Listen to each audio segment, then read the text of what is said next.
Hello दोस्तों, स्वागत है आपका आज की इस महत्वपूर्ण वीडियो में, जिसमें आज हम एनटीपीसी ग्रुप डी दोनों के लिए जो है जनरल साइंस के जो है कॉमन क्वेश्चन इस वीडियो में लेकर आए हैं। जो क्वेश्चन आपके बार बार विज्ञान के जो है आपके पूछे जाते हैं आपके ग्रुप डी और एनटीपीसी में। तो आज का जो वीडियो है पार्ट नंबर 2 है। यदि आपने पार्ट नंबर 1 नहीं देखा है तो आप वो भी देख लें, क्योंकि उसमें जितने भी क्वेश्चन लिए गए हैं सभी क्वेश्चन बहुत ही महत्वपूर्ण हैं। तो आज की जो वीडियो है आपके लिए बहुत ही महत्वपूर्ण वीडियो होने वाली है, क्योंकि इसमें जितने भी वन लाइनर क्वेश्चन कवर किए गए हैं सभी एनसीईआरटी बेस्ड हैं और जो है एनटीपीसी और ग्रुप डी के लिए बहुत ही महत्वपूर्ण है। तो हम कह सकते हैं जो आज का वीडियो है ये आपकी ग्रुप डी और एनटीपीसी के लिए रामबाण हो सकता है। तो आप लोग जो है वीडियो को बिल्कुल भी स्किप ना करके आप पूरा वीडियो देखें। आइए देखते हैं इसमें किस प्रकार से आपको क्वेश्चन वन लाइनर मिलेंगे, तो आप भी कहेंगे कि हाँ ये आज का वीडियो जो है सुपरहिट वीडियो विज्ञान के लिए माना जाएगा। आइए देखते हैं। तो देखते हैं हम किस प्रकार से यहाँ पे है। तो आपको बताया गया है मानव शरीर से जुड़े जो है महत्वपूर्ण प्रश्न। पहला आपका यहाँ पे क्वेश्चन हो जाएगा मानव शरीर से जुड़े जो है महत्वपूर्ण प्रश्न है। वो पहला आपका यहाँ पे है कि मानव खोपड़ी में हड्डियों की संख्या है। क्या आप जानते हैं मानव खोपड़ी में कितनी हड्डियाँ होती हैं? आप जानते हैं पूरे जो वयस्क मनुष्य होता है उसमें जो है 206 हड्डियाँ होती हैं, और जो बच्चा होता है उसमें 300 के समथिंग 314 की समथिंग हड्डियाँ होती हैं। तो आपको याद रखना है कि वयस्क मनुष्य में जो है 206 जो है हड्डियां पाई जाती हैं। इसी प्रकार से आपसे पूछा गया है कि जो है मानव खोपड़ी में कितनी हड्डियां होती हैं, तो आपका आंसर है 8। मानव की खोपड़ी में कुल मिलाकर जो है 8 हड्डियां पाई जाती हैं। आइए अगला क्वेश्चन आपका दूसरा रहेगा कि मानव का हृदय धड़कता है। तो मानव का जो है हृदय 1 मिनट में कितनी बार धड़कता है? तो यहाँ पे है 72 बार प्रति मिनट। आपके लिए जो क्वेश्चन है बहुत ही महत्वपूर्ण क्वेश्चन है। यहाँ पे आपसे बताया गया है कि मनुष्य का हृदय जो है कितनी बार धड़कता है, तो 72 बार धड़कता है 1 मिनट में। आइए तीसरा क्वेश्चन हम देखते हैं। तीसरा यहाँ पे आपको महत्वपूर्ण क्वेश्चन है कि स्वस्थ मनुष्य की श्वसन दर होती है। तो एक जो क्वेश्चन है बहुत ही महत्वपूर्ण क्वेश्चन है। आपको बताना है कि स्वस्थ जो है मनुष्य होता है उसकी श्वसन दर है कितनी होती है, मतलब सांस लेने की जो दर है कितनी होती है। तो 16 और 18 बार जो है 1 मिनट के अंतर्गत वो क्या है श्वसन दर उसकी होती है। सांस लेता छोड़ता कितनी बार है?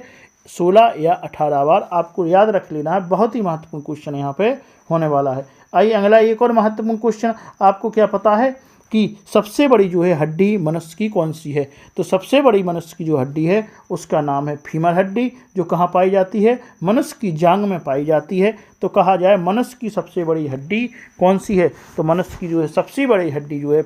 आइए पांचवा क्वेश्चन देखते हैं, सबसे छोटी हड्डी कौन सी है? तो आपको अब छोटी हड्डी बताना है। तो छोटी हड्डी जो है आपकी स्टेपिज कौन सी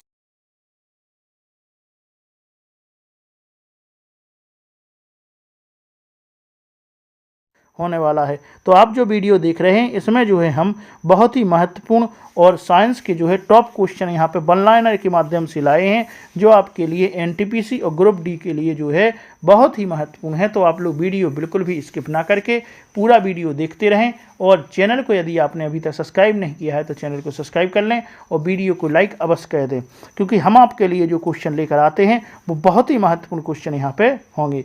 आइए अगला क्वेश्चन हम देखते हैं, छठवां क्वेश्चन।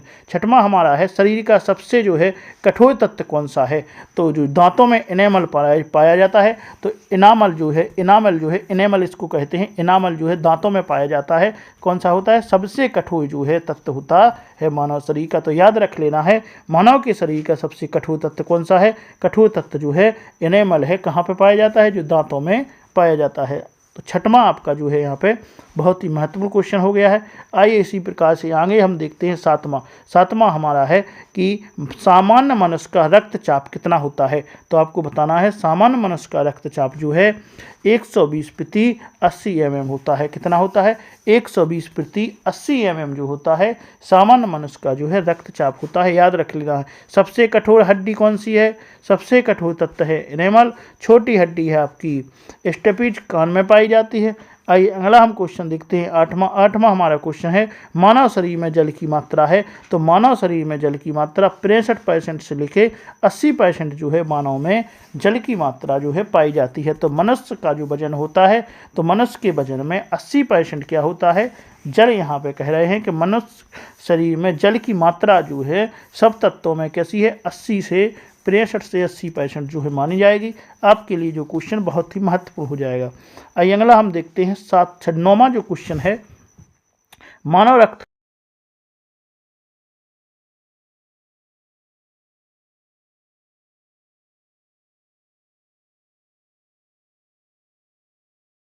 तो रक्त का पीएच मान कैसा है, अम्लीय है या क्षारीय। तो हम आपको बता दें कि जो पीएच स्केल होता है वो पीएच स्केल में 7 से ऊपर वाले जितने भी मान होते हैं वो सब क्षारीय में आते हैं, और 7 से नीचे सबसे 7 से जितने नीचे आते जाएंगे वो सब आपके अम्लीय कहलाएंगे। तो कहा जाए सबसे कम अम्लीय कौन सा होता है, तो 0 जो है सबसे ज़्यादा अम्लीय कहलाएगा, क्योंकि 0 से स्टार्टिंग बिल्कुल ख़त्म हो जाती है। तो जिसका पीएच मान 0 है वो सबसे ज़्यादा अम्लीय कहलाएगा। और क्षारीय का जो है अंक है लास्ट 14 तक होता है, तो जिसका जो है पीएच मान 14 है वो सबसे ज़्यादा क्षारीय कहलाएगा। तो इसका मान क्या है, 7.4 है, मतलब 7 से ज़्यादा है, तो यह कैसा कहलाएगा, तो मानव रक्त जो होता है वो क्षारीय कहलाता है। तो मानव रक्त कैसा होता है, क्षारीय होता है। आइए अगला हम देखते हैं, अगला हमारा है, देखते हैं 10वां हमारा है कि रक्त को शुद्ध कहता है। तो आपको बताना है रक्त को जो है शुद्ध कौन कहता है। तो आपका यहाँ पे आंसर है किडनी। किडनी जो है मानव रक्त को छानता है। क्या आपको पता है मानव रक्त को किस प्रकार से छाना जाता है, तो हम आपको बताएं सबसे पहले जो रक्त है आपका हृदय से रक्त कहाँ जाता है, धमनियों के माध्यम से रक्त जो है पूरी कोशिकाओं में पहुँचता है। कहाँ पहुँचता है, कोशिका में। कोशिका में जो है दहन की प्रक्रिया होती है और रक्त से जो है तत्व जो है लिए जाते हैं, कहाँ पे, कोशिका के अंदर। कोशिका में जब दहन की क्रिया होती है तो यहाँ पे ऊर्जा बनती है। जब ऊर्जा बन जाती है तो जो रक्त में है, रक्त में ऑक्सीजन, रक्त से ऑक्सीजन कोशिका ले लेती है, और महत्वपूर्ण जो तत्व हैं वो सभी जो है कोशिका ले लेती है। कोशिका जो होती है अर्धपारगम झिल्ली द्वारा बनी होती है।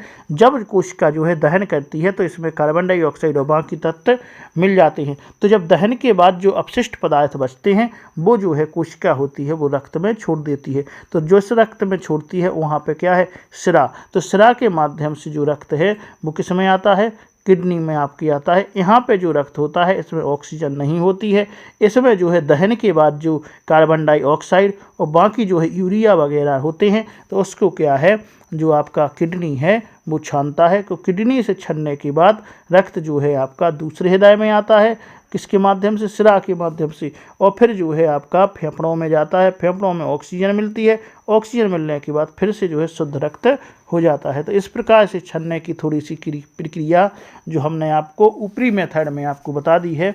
तो जो है रक्त को कौन छानता है, शुद्ध कहता है, आपकी किडनी जो है, या वृक्क हम जिसको कहते हैं। तो वृक्क जो होती है किडनी, वो रक्त में से यूरिया निकालती है। तो कहें रक्त को छानने का काम या रक्त में से यूरिया निकालने का काम कौन करता है, तो जो है किडनी करती है। आइए अगला हम क्वेश्चन देखते हैं 11वां यहाँ पे क्वेश्चन है कि मस्तिष्क का बड़ा भाग कौन सा होता है।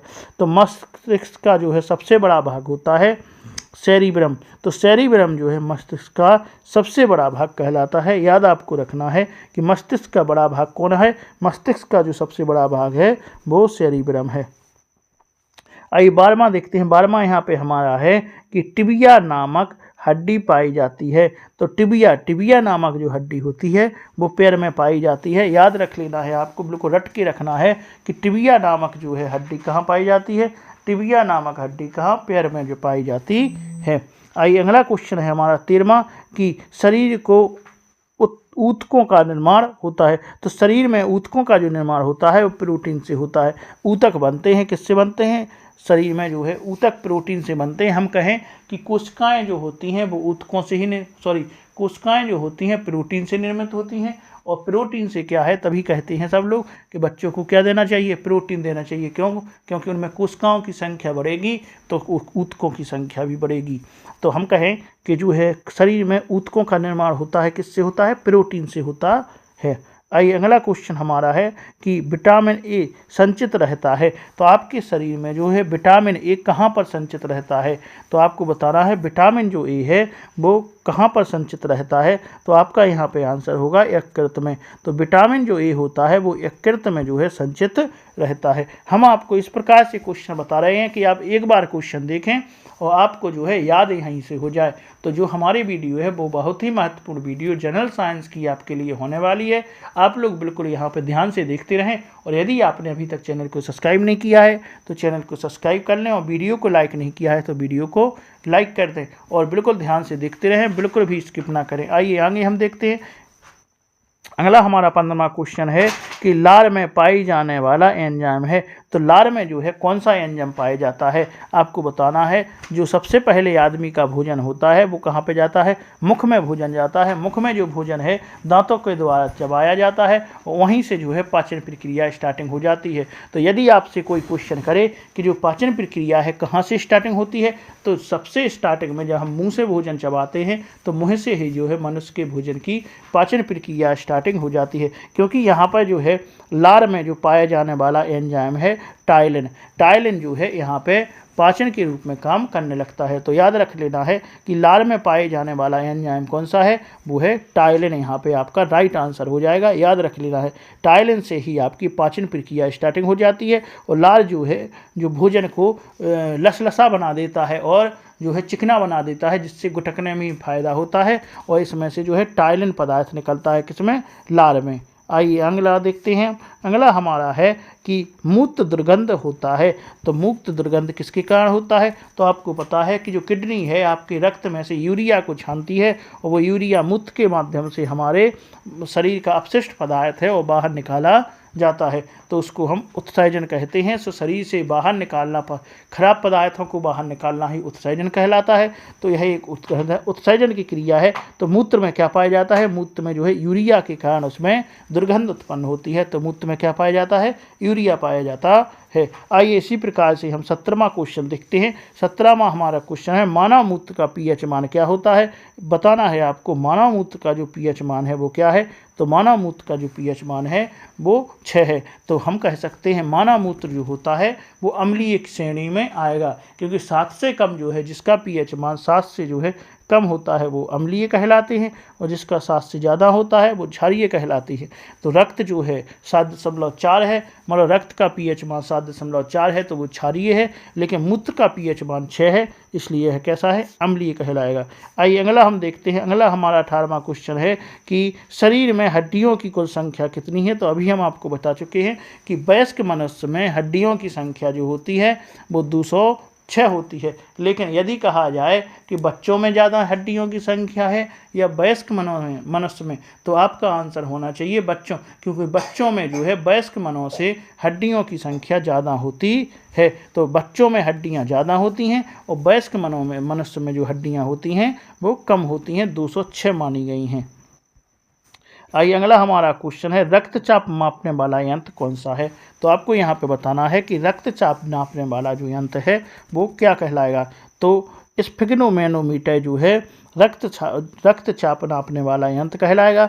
तो आपका यहाँ पे 19वां क्वेश्चन बता दिया है कि स्फिग्नोमेनोमीटर। याद रखना है रक्तचाप मापने वाला यंत्र स्फिग्नोमीटर। इस वीडियो में जितने भी क्वेश्चन दिए गए हैं सभी ग्रुप डी और एनटीपीसी के लिए जितने भी इम्पोर्टेंट क्वेश्चन हैं वो सभी यहाँ पे जो है कवर किए जा रहे हैं। बिल्कुल आपका एनालिसिस करके, सटीक क्वेश्चनों का जो है एनालिसिस करके यहाँ पे हमने क्वेश्चन आपको लेकर आए हैं, और जो है बहुत ही महत्वपूर्ण क्वेश्चन हैं और ये क्वेश्चन पेपरों में बार बार आए हुए हैं। तो आपके जो है इस बार भी आपको आने के यहाँ से चांस बिल्कुल बन जाते हैं। और आपके लिए जो एग्जामिनर ने जो आपको जो है सिलेबस आपका है उसमें विशेष तौर पर कहा है कि 10th तक की जो है आपको जो साइंस आनी है आपके पेपर में, तो जो है ये भी सिलेबस जो है 10th तक का ही यहाँ पे कवर किया गया है और NCERT से लिया गया है। तो आप लोग वीडियो को बिल्कुल ध्यान से देखते रहें, बिल्कुल भी स्किप ना करें, और पूरी वीडियो आप 1 या 2 बार देखें जिससे कि आपको याद हो जाए। तो आपके जो है बिल्कुल क्वेश्चन यहाँ पे कंप्लीट हो जाएंगे।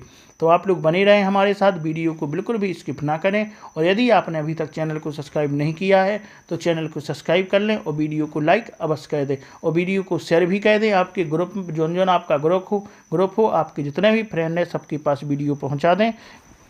आइए अगला हम क्वेश्चन देखते हैं। 20वां यहाँ पे क्वेश्चन है कि मनुष्य में बुद्धि का केंद्र है। तो मनुष्य का सबसे बड़ा जो मस्तिष्क का भाग होता है वो सेरिब्रम है, और सेरिब्रम ही किसका पार्ट है, बुद्धि का मुख्य केंद्र जो है सेरिब्रम है। तो इस वीडियो में हमने जो है महत्वपूर्ण 20 क्वेश्चन इस वीडियो में हमने कवर कर लिए हैं।